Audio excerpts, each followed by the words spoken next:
Welcome to the Stoic Responder Podcast. I'm your host, Christopher Healy. As a special agent who spent more than 15 years conducting large-scale fraud, money laundering, and public corruption investigations, Stoic philosophy provided a mindset edge that became the foundation of my professional success. My mission today is to share those same ancient mindset lessons with you so that you can turn obstacles into opportunities and adversity into advantage. Time to muster up. All right, guys, welcome back to the Stoic Responder Podcast. This is episode 77. It isn't the external. Can jump right in here, guys. Real quick, two organizations that I love to support before we get going. Two organizations I love to support. Number one, the Overwatch Collective. You can check them out at theoverwatchcollective.com. They are a 501c3 that supports law enforcement by providing paid, fully funded therapy sessions and mental health initiatives for our first responders, veterans, and their families. If you're getting to the end of the year, we're in the final quarter now. If you're looking at ways to reduce your tax burden for 2024, think about giving the Overwatch Collective a donation. Think about supporting their important mission at theoverwatchcollective.com. Secondly, I would love to give a shout out to Blue Badge Coffee Company. The mission over there is to provide customers with the absolute best, highest quality premium coffee their money can buy, but they take a portion of each and every sale and donate it to law enforcement agencies around the United States to assist them in funding or maintaining their peer support and wellness programs. You can check them out at bluebadgecoffee.com. Pick up one of these sweet sweatshirts that I'm wearing that I absolutely love.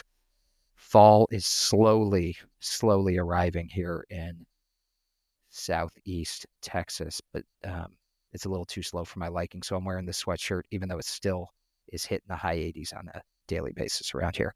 All right, folks, episode 77, it isn't the external. Let me start you out with a quote from Marcus Aurelius. If you are distressed by anything external, the pain is not due to the thing itself, but due to your estimate of it. And this you have the power to revoke at any moment. All right, guys, Marcus Aurelius did not have social media. He did not have 24-hour news coverage, broadcasting the chaos of the external world into his living room on a near constant basis. Right now, this week, we are dealing with all sorts of issues. We still have, the most devastating war in Europe since World War II between Ukraine and Russia. We have China and the Philippines slamming ships into each other in the South China Sea. We have a longshoreman strike for the first time in 40 years that's going to cause a ripple effect on available merchandise across the East Coast and the Gulf Coast. Ports are shut down. Crazy stuff is happening around the world. As I sat down to record this, Iran started dropping bombs on Israel, which I'm sure is going to lead to Israel dropping some bombs on Iran, and on and on and on. Oh, yeah. And there was a giant hurricane that hit the Southeast this week, and there are thousands of people stranded, missing. The death toll is continuing to climb. Aid isn't getting there quick enough. All sorts of things are happening in the world that are external to us, but cause us stress because our media diet, our social media, our 24-hour news network diet is broadcasting the chaos of the external world into our living rooms on a near constant basis. Now, again, Marcus Aurelius didn't have to deal with that in the 2nd century, but it doesn't mean that chaos didn't exist. The same pressures existed in his world that exist now. Wars. He was fighting the Germanic tribes. He was fighting on his northern border, the Germanic tribes. He was fighting the Parthian Empire in Iran. He had economic turmoil that he was dealing with. He had a pandemic, the Antonine Plague, that he was dealing with. He had family issues that he was dealing with. He had the loss of something like 8 children. He had a attempted usurpation of his emperor, his emperorship. He had a general that basically rose up against him, and all sorts of things that were going on in his world. So it's not like it didn't exist. It just didn't exist in the same chaotic fashion and manner that we get it. We are still very primitive beings. We are not all that different from our 2nd century counterparts. We're not all that different from our prehistoric counterparts 50,000 years ago, who were the first Homo sapiens walking the earth. Functionally, we're not that different, right? Physically, we're not that different. Intellectually, we're different. We've evolved, but functionally, we're not all that different. The difference is the stimulus that is constantly attacking us externally. The external chaos is coming in fast and furious from all over the world through the devices that we hold in our hands and the televisions mounted on our walls. But the world has always been dominated by external chaos that lies outside of our control. So we've got to remember, just as Marcus did, that even though we're seeing more of those events that are beyond our control, our reaction to them is still firmly within our own grasp. We don't have to be constantly reactive to things that are happening a half a world away. See, in a world where information inundates us and crises seem endless as they do this week, our sanity depends on understanding the difference between the internal and the external. It rests in understanding that our perception is what causes us to stress. It's not the events happening in Ukraine or Russia or the South China Sea or the Appalachian Mountains or Israel, the Middle East, that are causing us to stress. It is our perception of them that's causing us to stress. And that we have the power to revoke at any moment, as Marcus did. And as Marcus says, when we take a step back, when we breathe, when we reflect, when we journal, when we consider the internal and what's truly within our control, we gain the power to respond with wisdom and composure rather than reacting impulsively to the craziness that surrounds us and is around us. It is a crazy world, this week in particular. We are 30-some days out from a presidential election. We have had an insane summer. This is the craziest presidential election that I've been alive for that I can remember, between assassination attempts and candidates dropping out and just this whipsaw and whiplash of events that has occurred.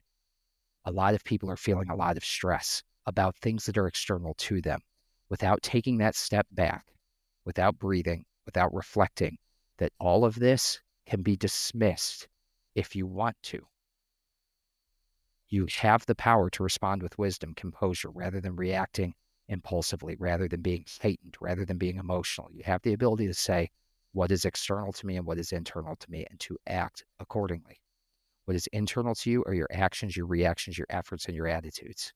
So if you are concerned about what is happening in some other place, some far-flung region of the United States or some far-flung region of the world, what is internal to you is how you act and react to that, is how you give to others, how you serve others. If you are stressed or concerned about the election or the upcoming election, what is internal to you, to that external event, is what you do to support the candidate of your choice, is what you do to support the super PAC of your choice, or whatever the case may be, is what you do to advocate on behalf of the positions and policies that you believe in. Those things are internal to you. Those things you do control. You don't control all of the external. And if we can step back from that 24-hour news cycle, if we can step back from that chaos that is injected into us on a constant basis and give that perspective and respond to these stimulus with wisdom rather than reacting impulsively, we can say goodbye to the distress that these events cause us. Hope that makes sense, folks. Hope you can recognize that in this chaotic world that we're living in right now, this chaotic week that we've had. I tried to cater some of these episodes this week to give you a sense of what the Stoics would feel about this chaos that surrounds us. And I want you to know that when this philosophy was founded, it was founded in a time of great chaos. Zeno, who founded the school of Stoicism, he was living in the Hellenistic period after the death of Alexander the Great in ancient Greece. Speaking of chaos, there is a chaotic puppy wrestling match happening under my feet as I'm recording this. So we're gonna plow ahead. But Stoicism was built from chaotic times. It's built for chaotic times. It exists to give you guidance for times exactly like this. And what it tells you, the most important precept is to recognize and understand what is external to you and what is internal to you, and to react accordingly. You have the power to revoke those external things that distress you at any moment and focus instead on the internal. That is the gift of this philosophy. All right, folks, let me leave you with the journal prompt and then get out of here before the puppies do something violent. All right. Am I distressed by the events that I have no control over? Am I distressed by events that I have no control over? Ask yourself. Really think on that. Write it in your journal. Meditate on it if you must. Am I distressed on events I have no control over? And then ask yourself, what can I do? What are the internal controls that I have that I can respond to that are going to alleviate this distress that I'm feeling to these external things? All right, folks, a couple ways you can support this podcast if you have been enjoying it. Number one, you can pick up a copy of my book, In Valor 365, Stoic Meditations for First Responders. Get it on Amazon, please. You can find it anywhere, Barnes & Noble, Walmart, wherever. But if you could get it on Amazon, I'd appreciate it. And then if you could do me a huge favor and leave it a 5-star review, that would mean the world to me, and it will help others find that book. And that's the best way that you can support this podcast from a financial standpoint. If you would like to subscribe over at stoicresponder.substack.com for free, you can do so. You will get these podcasts delivered directly into your email inbox 4 times a week, plus you will get the newsletter once or twice a week as well. I'm going to deliver some Stoic leadership and personal development tips in that newsletter. If you feel so compelled to do so, you're welcome to make a donation to that Substack as well to support the podcast.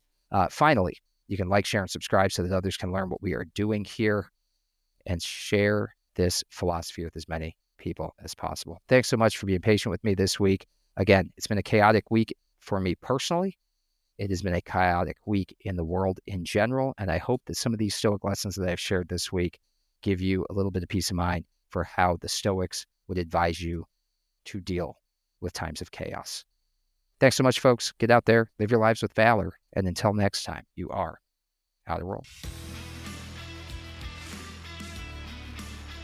Thank you for listening. If you enjoyed this episode, please take a moment to subscribe, like, rate, and share this podcast so that we can spread the benefits of Stoicism to other first responders. It will only take you a few moments, but it can help us tremendously. Until next time, out of roll.